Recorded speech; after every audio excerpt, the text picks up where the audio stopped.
শিবিরকে কারণ আপনারা শিবিরকে হত্যাযোগ্য করে তুলছেন। ঢাকা বিশ্ববিদ্যালয়ের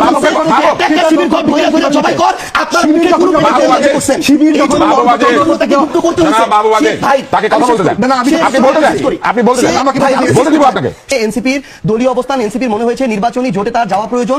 এনসিপির মনে হয়েছে এই না ভাই, এসব ফালতু কথা আপনি বলতে পারেন না। এই ধরনের ট্যাগিং রাজনীতি করে আওয়ামী লীগ অনেককে হত্যাযোগ্য গড়ে তুলছে। আপনি একটু আগে বলতেছেন যে আমরা ছাত্রলীগের দলে ছিলাম, হেলমেট ছিলাম, এখন আবার বলতেছেন না ভাই, আমি বলি এখন আবার বলতেছেন অধিকাংশ শিবির ছিলেন। তাহলে অধিকাংশ যদি শিবির আন্দোলন করে, এই আন্দোলন ক্রেডিট আপনি তাকে দেন। আপনি আমাকে এটা বলেন, আমি সার্জিস আলম 2017 সালে যেদিন ঢাকা বিশ্ববিদ্যালয়ে গেছি, ওই ঢাকা বিশ্ববিদ্যালয়কে যখন এরকম ছাত্রলীগের আওয়ামী লীগের অধীনস্থ একটা ক্যাম্পাস বানায় রাখা হয়েছিল, আমাকে যখন গণরুমে প্রথম দিন গিয়ে উঠতে হইলো, তখন আপনার কথাই ছিলেন যখন না কোনোদিনও না। আপনি আমার কথা শুনে না শুনে আপনি বলতে পারেন না। আমাকে যখন গণরুমে থাকতে হইলো, গেস্ট রুমে শুনতে হবে আপনার কথা সময় বলিনি।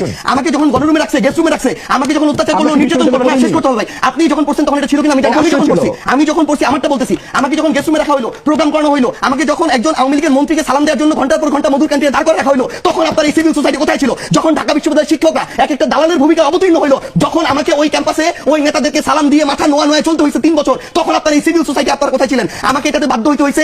এরপরে আমার জায়গা থেকে যখন সুযোগ হয়েছে, আমি মাথা উঁচু করে দাঁড়াইছি। ওই অভ্যুত্থানের সামনে সাইতে যখন 2টা ছেলে দাঁড়াইছিল, এর মধ্যে একটা ছেলে ছিল সার্জিস আলম। এই সার্জিস আলম দাঁড়াইছিল এটা রিস্ক জেনে যে হয় সে বেঁচে থাকবে, তার কোনোদিন সরকারি চাকরি হবে না, এটা জেনে দাঁড়াইছিল। সে যদি ওখানে বেঁচে থাকে, ভাই শেষ করি, আপনি আগের ওটা বলতেই পারেন না। আপনি আগের ওটা কোনোভাবে এই কারণে বলতে পারেন না, আমি দাঁড়াইছিলাম, আপনি দাঁড়ান নাই।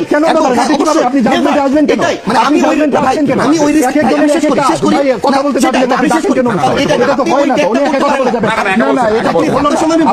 আপনারা আসেন কোথায়? না আপনি আপনার জায়গায় করছেন, কিন্তু আমি আগে দাঁড়াইছি রাস্তায়। আপনি আপনার জায়গায় করছেন, কিন্তু আপনি শুধু আমার 14 তে বয়স কত জানি না, এটা কিভাবে কথা বলেন? অংশ করতে পারছেন না। ছাত্র রাজনীতির যে ব্যাপার, সেটা আমার যখন করার ছিল আমি করেছি। আমি শেষ করি ভাই, প্লিজ গুপ্ত তর্কের কিছু না। আপনারা ব্যর্থ হইছেন, আপনারা প্রবীণ সবাই ব্যর্থ হইছেন শিবিরকে কারণ আপনারা শিবিরকে হত্যাযোগ্য করে তুলছেন। ঢাকা বিশ্ববিদ্যালয়ের একটা শিবির ঘর ভরে সবাই কর, আপনারা মুখে গুরু করে করছেন। শিবির যখন তাকে মুক্ত করতে হইছে ভাই, তাকে কথা বলতে দেন না। আপনি বলতে দেন, আমাকে ভাই বলে দিব আপনাকে। সে গুপ্ত থাকার পরেও তাকে ধরে ধরে পিটানো হইছে, তাকে খুন করা হইছে, হত্যা করা হইছে। একটা মানুষ শেষ পর্যন্ত যখন আপনারা কেউ তার পক্ষে দাঁড়ান নাই, যেই মনে করেন 25 বছরের ছেলেটা শিবির করে, ওই ছেলেটা তো তার আগের কোনো কিছুর সাথে সম্পর্ক নাই, তার তো বেঁচে থাকার অধিকার আছে, তার পরিবারের সাথে থাকার বাঁচার অধিকার আছে। তাকেও যখন শুধু একটা আদর্শভিত্তিক রাজনীতি করার কারণে হত্যাযোগ্য করা হয়েছে, সে গুপ্ত হয়ে গেছে। এই গুপ্ত হওয়ার কারণে আপনি যদি তাকে এখন দায় দেন, এই দায় আপনারও নিতে হবে, সে কেন গুপ্ত হইতে হইলো। আর আমার কথা যদি আমি শেষ করতে ভাই, মানে দিন শেষে শুধু একটা জিনিস মনে রাখতে হবে ভাই, দিন শেষে শুধু একটা জিনিস আপনি অবশ্যই ভাইকে দিবেন। দিন শেষে শুধু একটা জিনিস মনে রাখতে হবে, যেটা হচ্ছে আমরা পুরো প্রেক্ষাপটটা না জেনে ব্যক্তিগত চিন্তা কারো উপরে চাপিয়ে দিতে পারি না। এনসিপির রাজনীতি করবে, এনসিপি নির্বাচনের প্রয়োজনে সেটা করেছে, নির্বাচন শেষ হয়েছে।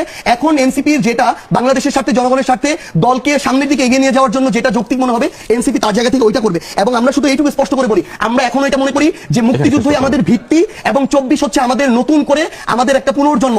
এই ভিত্তিটাকে মেনে আমরা আমাদের এই 24-এর আকাঙ্ক্ষাটা ধরে সামনের দিকে চলবো। জনগণ যদি আমাদেরকে মনে করে প্রাসঙ্গিক, আমরা প্রাসঙ্গিক থাকবো। জনগণ যদি মনে করে প্রাসঙ্গিক না, আমরা প্রাসঙ্গিক থাকবো না। কিন্তু কেউ যদি কোনো কিছু চাপিয়ে দিয়ে ব্লেম গেম খেলে মানুষকে বিভিন্ন ভাবে তার চিন্তাটা চাপিয়ে দেওয়ার চেষ্টা করে, এটা টিকবে না।